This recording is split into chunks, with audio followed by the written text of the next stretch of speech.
In 30 years of being in business, there's only one reason why I've ever hit a plateau, meaning our revenue failed to either meet or exceed our expectations. Because in business, you want to make sure that every single year, if not every single quarter or every month, your revenue is going up. Done right, your revenue and your profit should be going up, because everything else that allows you to run your business is becoming more costly, whether that's your cost of doing business or your cost of goods and services that you sell.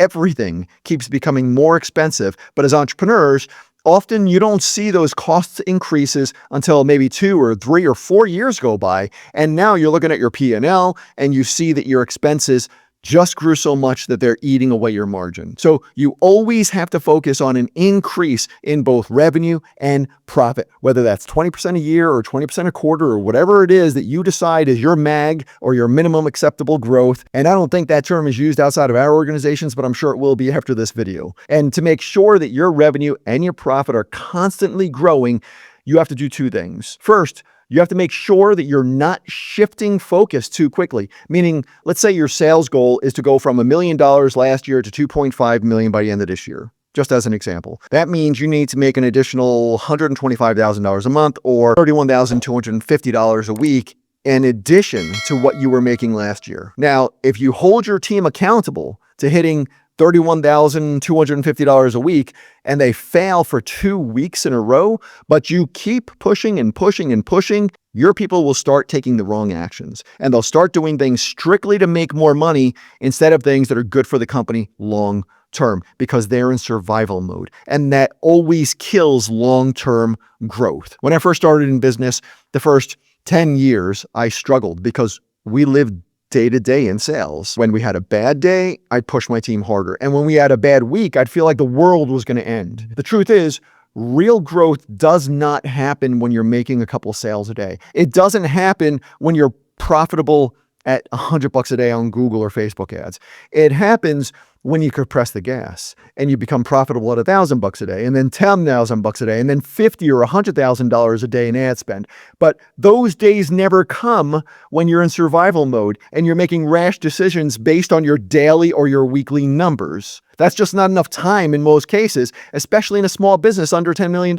Now, we started to grow significantly faster when we gave our team and our ads the opportunity to fail and then learn, and the time that they needed to catch up. So if you're measuring every single week, that's fine, but use that as a guideline to learn what's working so you could double down on that. Your daily and your weekly numbers are your guides to get you to your monthly and your quarterly numbers, which get you to your annual targets. My team has never missed a quarterly goal since we've incorporated this type of tracking.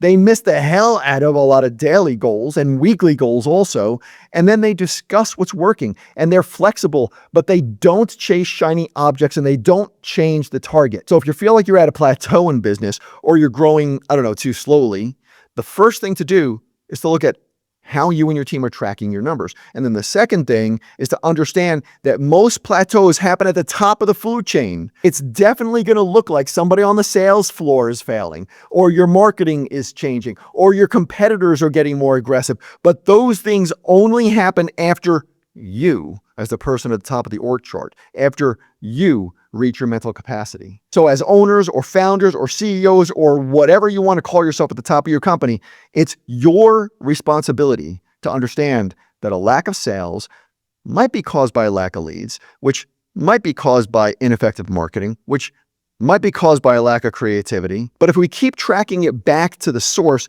it'll always come back to you. Are you giving your team the time that they need to plug into you through team meetings or daily huddles? Are you hiring the right people, or are you just hoping that your current team that got you to $1 million is going to magically get you to 10 million, even though they have no clue or experience on what it takes to live in that $10 million range? And are you terminating people, whether those are employees or independent contractors or vendors, who are not meeting or exceeding the target that you agreed upon? If people on your team keep coming back with excuses, and those excuses are normally aimed at something that, you or somebody else on your team was supposed to do to help them, then they're holding you back. And when you do that, you look like an irresponsible owner to the rest of your team, because you're allowing these people to stay on board and fail while your team keeps getting pushed by you to hit their targets. Also, are you using the right software? to help your team excel. The secret to success in business isn't always to work harder. The secret to most business success is understanding that you have a responsibility to protect your mental bandwidth,